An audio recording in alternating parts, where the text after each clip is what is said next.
Bonjour et bienvenue sur la chaîne Et si on parlait de psychologie? On a déjà vu la première partie des dangers des écrans sur le cerveau et le corps. Là, on va arriver sur une partie un petit peu plus précise, un peu plus dense. Donc nous sommes sur la partie 2. Donc nous allons aborder un sujet particulier, le cerveau. J'ai fait le choix de mettre des images de neurosciences pour qu'on puisse mieux comprendre. Donc ici, vous pouvez voir que le cerveau d'un fœtus de 3 semaines est déjà en création. Ici, vous voyez que c'est tout petit, que c'est pas encore un cerveau comme nous on connaît, hein, bien rond, avec toutes ces petites stries.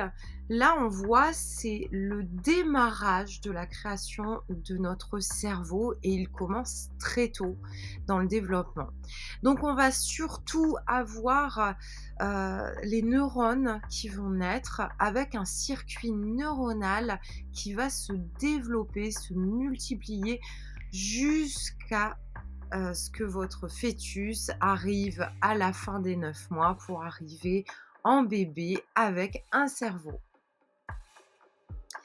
Donc ici, vous voyez, hein, les fonctions cérébrales qui vont se développer, hein, donc de tout petit.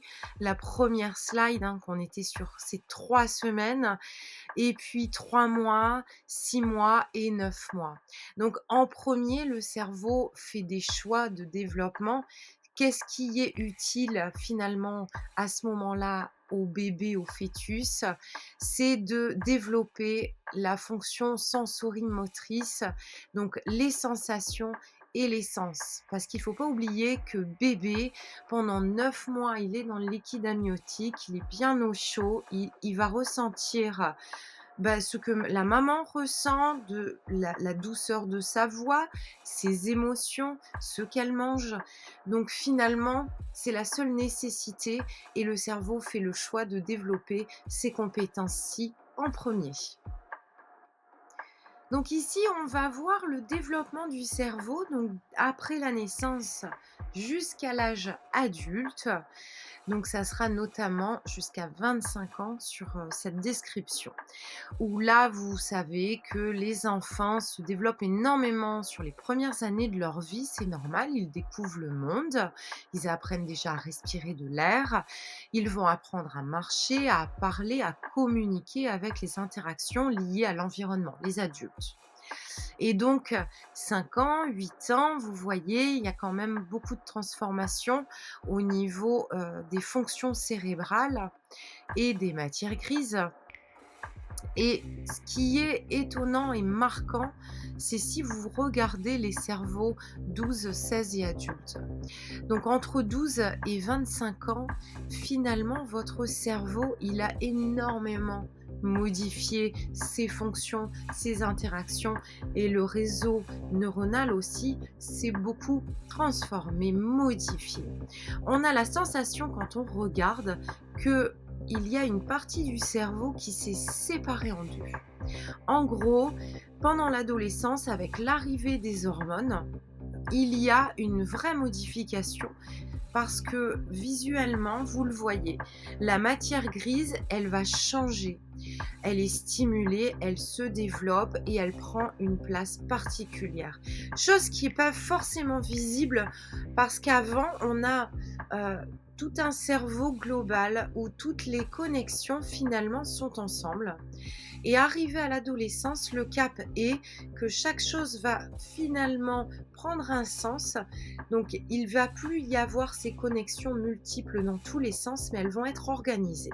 Donc, il y a l'influence, bien sûr, des hormones, celles qui arrivent à l'adolescence notamment, qui vont, à mon avis, vous le voyez, influencer et ça va durer quand même plusieurs années. Donc, si vous avez la sensation que l'ado est mal, l'ado ne se comprend pas, cherche à comprendre aussi les autres, il est parfois avec des sautes d'humeur, il est parfois peut-être un peu déprimé, il est très fatigué, eh bien vous voyez, Suite à cette, photo, on voit bien que biologiquement, le corps travaille intensément dès le début de l'adolescence.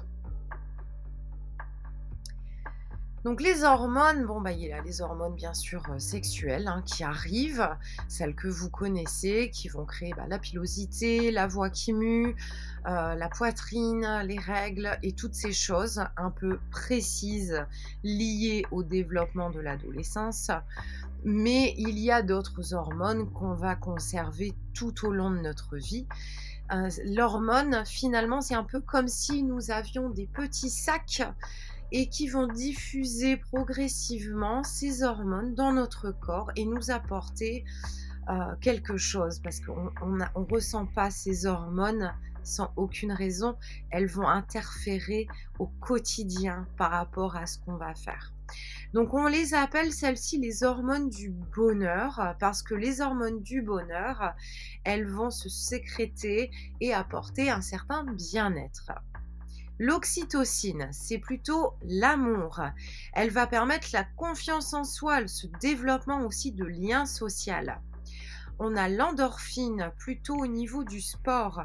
On va dégager l'endorphine si on pratique de la marche, du footing, du sport intense, du sport collectif et elle peut permettre la diminution de la douleur. C'est pas négligeable parce que oui, on se change les idées pendant qu'on pratique du sport, mais il y a aussi l'endorphine qui va se libérer, se diffuser donc elle va permettre de diminuer cette douleur, cette sensation de douleur et réduction du stress.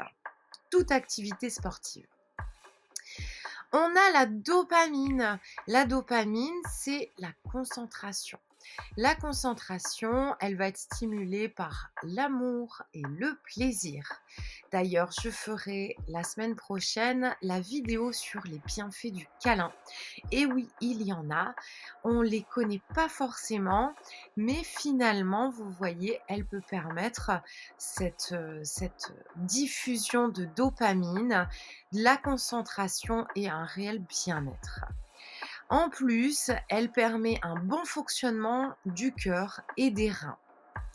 Après, on a la sérotonine qui est plutôt connue. Il y a beaucoup de spots publicitaires, qui vendent, des substituts pour aider à l'endormissement puisque c'est un réel fléau. Eh bien, donc, elle nous aide à nous endormir, elle nous aide à avoir un sommeil réparateur et elle nous aide à avoir un bien-être physique. Toutes ces hormones, elles s'influencent l'une et l'autre. Si l'une ne fonctionne pas normalement, elle va impacter sur les autres. Et par exemple, le sommeil, c'est le moment le plus important de la journée parce qu'on va, pour les enfants, grandir et oui, le corps n'est plus à s'activer, donc il va pouvoir se recentrer sur lui-même et c'est vrai qu'on va avoir cette sensation de bien-être parce que, quelqu'un qui ne dort pas suffisamment a plutôt tendance à avoir des coups de déprime, des coups de fatigue, voire des burn-out. Donc la dépression aussi peut être liée à toutes ces difficultés hormonales. Donc les fonctions du cerveau, le cortex cérébral est divisé en zones fonctionnelles. Elles sont appelées les aires motrices, les aires sensorielles et les aires d'association. Et chacune, elles assurent une fonction cognitive précise. Il y a eu beaucoup d'études pour les découvrir et les comprendre et ça continue. Donc il y en a une qu'il faut citer, l'étude de Paul Broca en 1861. C'est lui d'ailleurs qui a donné son nom à l'ère de Broca, qui ont donc pour la première fois suggéré l'existence de l'organisation néocortex.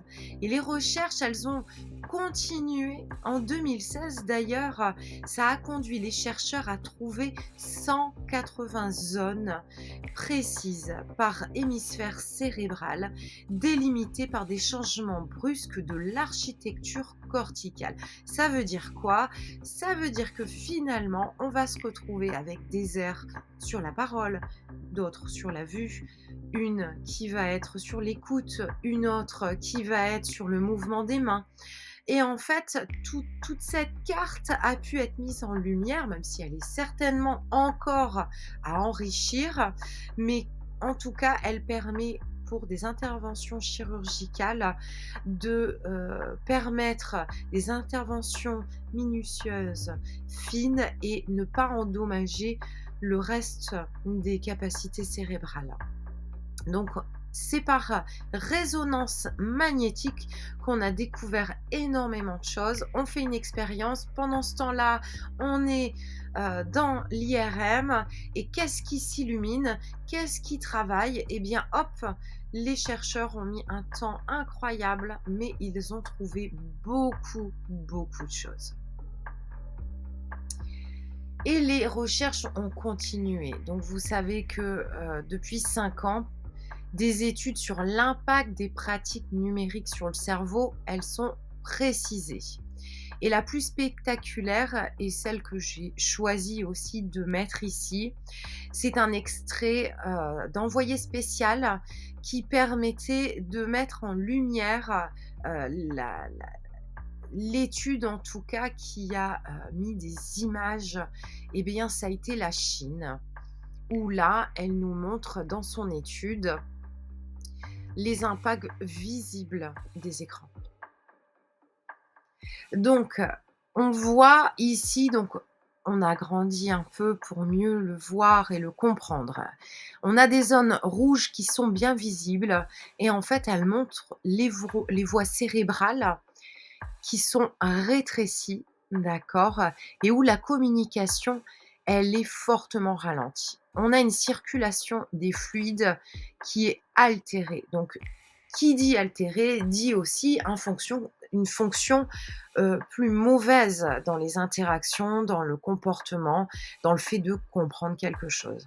Donc, il faut savoir quand même que la connexion, elle peut causer, en tout cas selon cette étude, donc elle peut causer des symptômes proches de l'autisme, par exemple, ou des troubles bipolaires. Il faut savoir que l'imagerie met en évidence le fait qu'on trouve des similitudes face à des pathologies qui ont déjà été comprises par l'imagerie.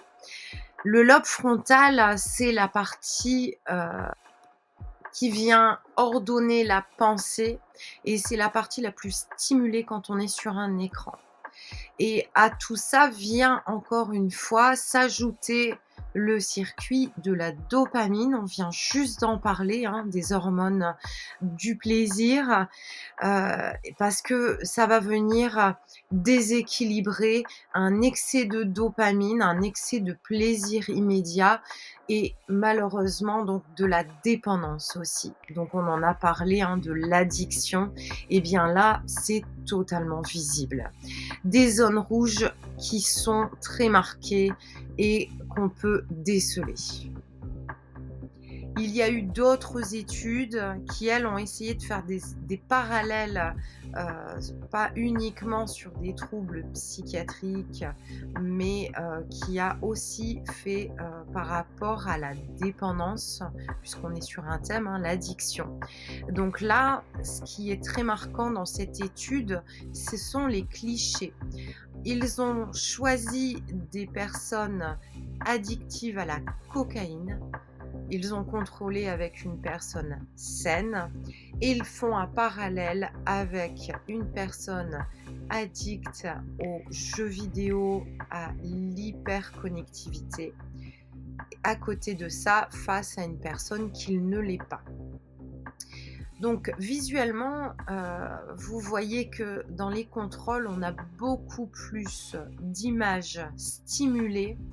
Vous voyez ces couleurs jaunes, eh bien, on voit qu'elles sont beaucoup plus importantes quand il n'y a pas d'addiction. À l'inverse, quand vous observez les 2 addicts, vous voyez que le cerveau réagit beaucoup moins à d'autres stimulus et on a des parties bleues qui ne sont pas forcément visibles sur les contrôles. Donc le cerveau, il réagit de manière similaire à une prise de stupéfiants comme la cocaïne Et les faits marquants, donc, c'est la matière grise et la matière blanche du cerveau, parce qu'elles ont donc changé face à l'addiction et au jeu. Aucune zone du cerveau n'a montré une augmentation de sa matière grise cérébrale avec des joueurs excessifs. Les changements dans la matière grise et blanche du cerveau, elles viennent en corrélation avec des mesures psychologiques, avec une baisse de l'estime de soi, en corrélation avec une augmentation de l'addiction à internet ou aux jeux vidéo, à l'hyperconnectivité. Donc je vous remercie pour avoir, suivi cette seconde partie sur, les dangers, de l'hyperconnectivité, des jeux vidéo, des écrans. Dans quelques jours, je posterai la troisième et dernière partie où on sera un petit peu plus positif, parce qu'il n'y a pas que du négatif sur les écrans, mais c'était important d'en parler. N'hésitez pas à vous abonner à la chaîne pour ne rien manquer. N'hésitez pas en commentaire à me proposer des sujets. Je l'ai déjà dit, mais c'est vous qui choisissez les sujets avec moi et je ne manquerai pas d'essayer de les traiter au fur et à mesure. Je vous dis à bientôt pour la prochaine partie.